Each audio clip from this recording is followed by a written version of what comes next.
Scooter पीछे करो। फरमाइए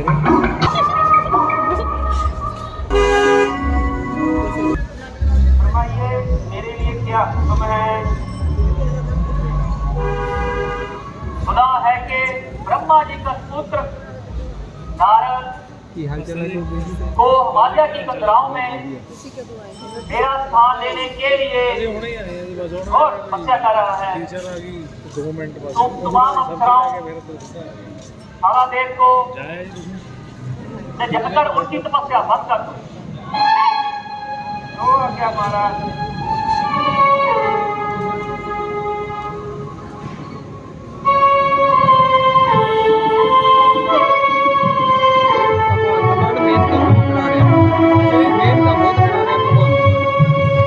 आज की लीला टी कॉफी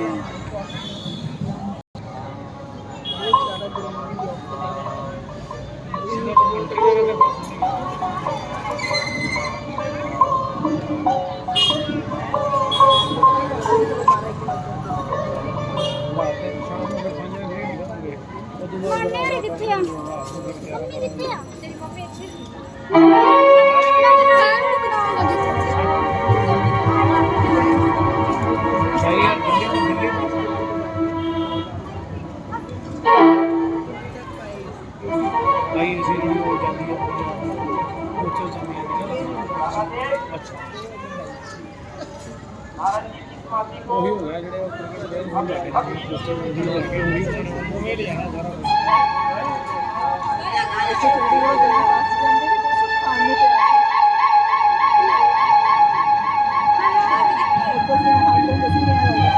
मैं आफत का परकाला हूँ, मैं आफत का परकाला हूँ, मैं आफत का परकाला हूँ, आफत का परकाला हूँ, मैं आफत का परकाला हूँ, आफत का परकाला हूँ। हिम्मत विदत वाला हूँ, मैं हिम्मत कुदरत वाला हूँ, मैं आफत का परकाला हूँ, मैं आफत का परकाला हूँ, मैं आफत का परकाला हूँ। मैं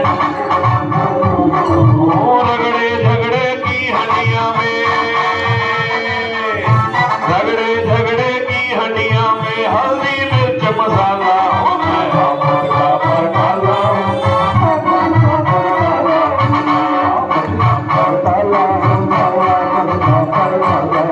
जो चाहिए आप समझो, दुनिया का बाप समझो,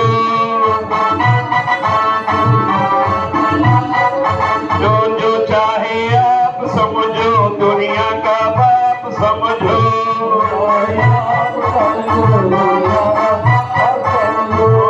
आफत का परकाला हूँ, मैं आफत का परकाला हूँ, मैं आफत का परकाला हूँ,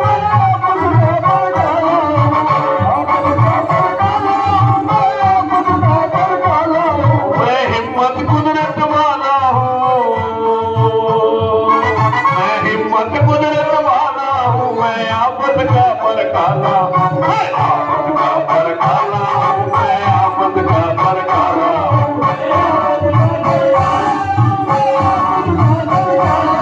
मैं आफत का परकाला हूँ, मैं आफत का परकाला हूँ, परकाला हूँ।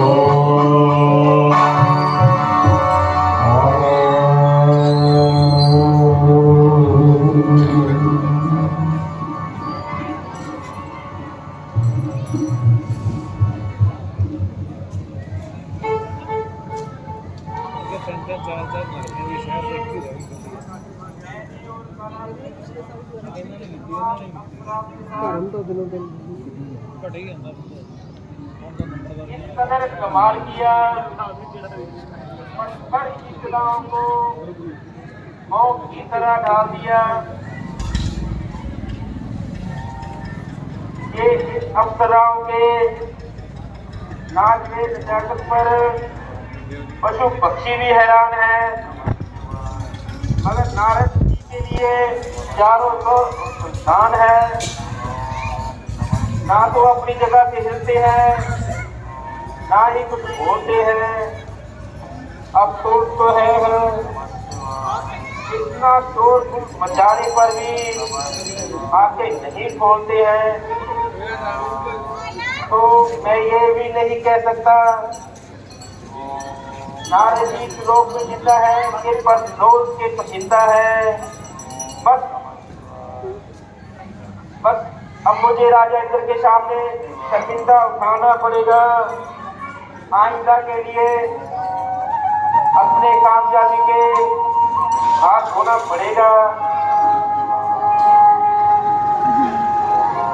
जब मैं अपने मालिक के सामने अपना काम पूरा करके ना दिखलाऊंगा पहले जैसी इज्जत नहीं पाऊंगा। बस अब मेरे लिए यही बेहतर है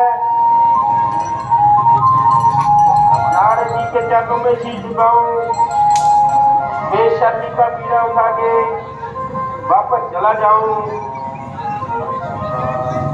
मेरे ख्याल से ये जनमत फैल जाएगा। ये है क्या बड़ा हक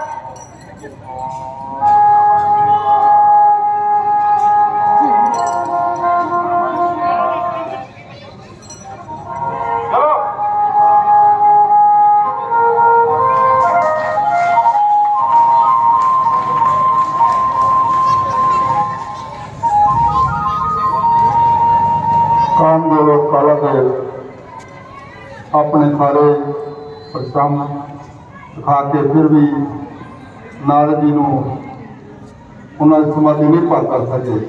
नारद जी ਨੂੰ ਵੀ ਇਸ ਗੱਲ ਦਾ ਬੜਾ ਮਾਣ ਹੋ ਗਿਆ।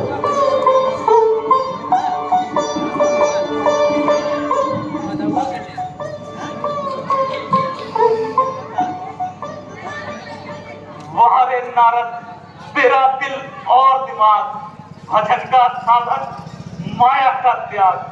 अरे वाह रे कामदेव, तुम मुझको ही उल्लू बनाने आया था और मेरी इबादत में खलल डालने का ऐसा समा रचाया था। विलासित वेद मर्यादा से सूरज ही बदल जाए, यह कम मुमकिन है कि नारद की तपस्या में खलल आए। अगर जब करोड़ों कामदेव सन्मुख मेरे चले आए, ये हरगिज हो नहीं सकता कि जब नारद को पहुंचाए। इबादत योग जब तब का अगर साधक कहलाएगा, सकल संसार के अंदर तो एक नारद ही पाएगा। चलो छुट्टी हुई, कामदेव को तो जीत ही लिया। अब कैलाश पर्वत पर भगवान शंकर जी के पास चलना चाहिए।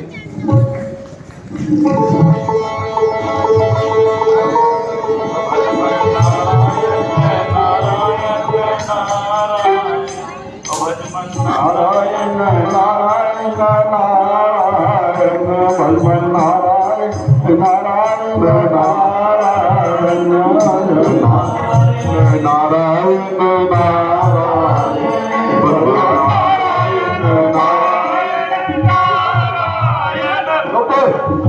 बच्चे ने सीन तो होकर ताली जरूर मारा करो जी। बच्चे ने कि सीन तो खुश होकर ताली जरूर मारा करो। 2-2 3 महीने बच्चे ने बहुत मेहनत की है।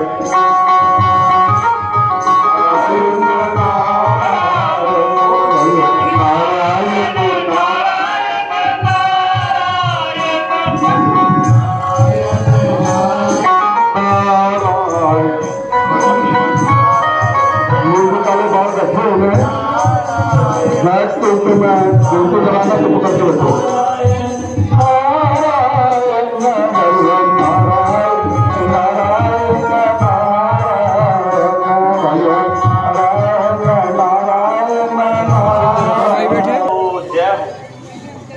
भगवान,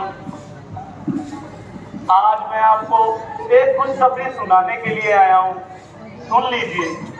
अच्छा जी, सुना दीजिए। भगवान, मैं हिमालय पर्वत की कंदराओं में अटल समाधि लगाकर बैठ गया। भजन में इस कदर लीन था कि तपस्या पूर्ण किए बगैर नहीं उठूंगा, ये मेरे मन में दृढ़ विश्वास था। लेकिन कामदेव तमाम अप्सराओं के साथ आया और अनेकों प्रपंचों से मेरी समाधि को डगमगाया। गर्ज यह कि उसने हजारा सब्ज बाज दिखलाए, लेकिन उसकी ये हिम्मत कि नारद के दिल को भरमाए। आखिरकार मजबूर हो गया और सिर को झुकाकर फौरन दूर हो गया। भोलेनाथ, अब आप ही कहिए कि दुनिया में कौन है जो मेरे बराबर ताकत रखता हो और कामदेव को जीतने की हिम्मत रखता हो। नारद जी, आप धन्य हैं। बेशक आपने कामदेव को जीता हो, अपनी योग शक्ति से उसे भयभीत भी किया हो, लेकिन विष्णुदेव को यह वरदान ना सुनाना, बल्कि आजकल आप विष्णु लोक में जाना और जहां तक हो सके इस बात को छुपाना। आप मेरे प्रिय हैं, इसलिए आपसे कहता हूं, वरना मुझे तो किसी के नाम क्या खाली, इसीलिए एक हाथ में रहता हूं। अच्छा भगवान, मुझे आज्ञा दीजिए। तो भजमन नारायण नारायण नारायण, भजमन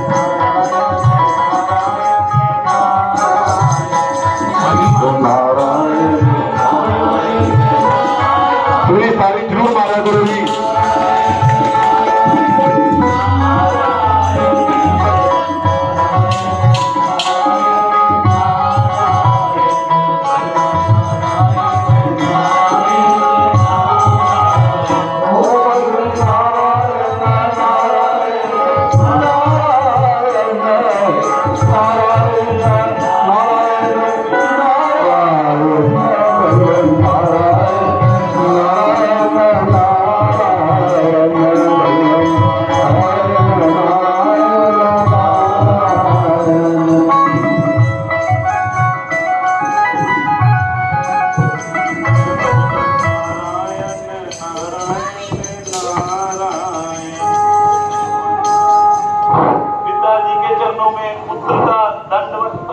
स्वीकार हो, स्वीकार हो, स्वीकार। चिरंजीव रहो बेटा, खुश रहो। पिताजी, आज मैं खुशखबरी सुनाने के लिए आपके चरण कमलों में आया हूँ। हाँ, सुना दीजिए। बहुत अच्छा, सुन लीजिए। मेरा और कामदेव का कोई हिमालय में जंग हो गया। मेरा तो कोई नुकसान नहीं हुआ, लेकिन कामदेव का काफिया तंग हो गया। आखिरकार सर को झुकाकर चला गया और मुझे ये खुशखबरी सुनाने आपके चरण कमलों में आना पड़ा। भगवान, अब आप ही कहिए कि मुझ में कितनी ताकत है। ठीक है, आपने कामदेव को जीत लिया, इसलिए आपके शरीर में भरपूर ताकत है। पर अपने से अपनी पढ़ाई करना ठीक नहीं है। बस कहीं भगवान कृष्ण जी के पास मत चले जाना, अपनी दलावरी का नाम जाना।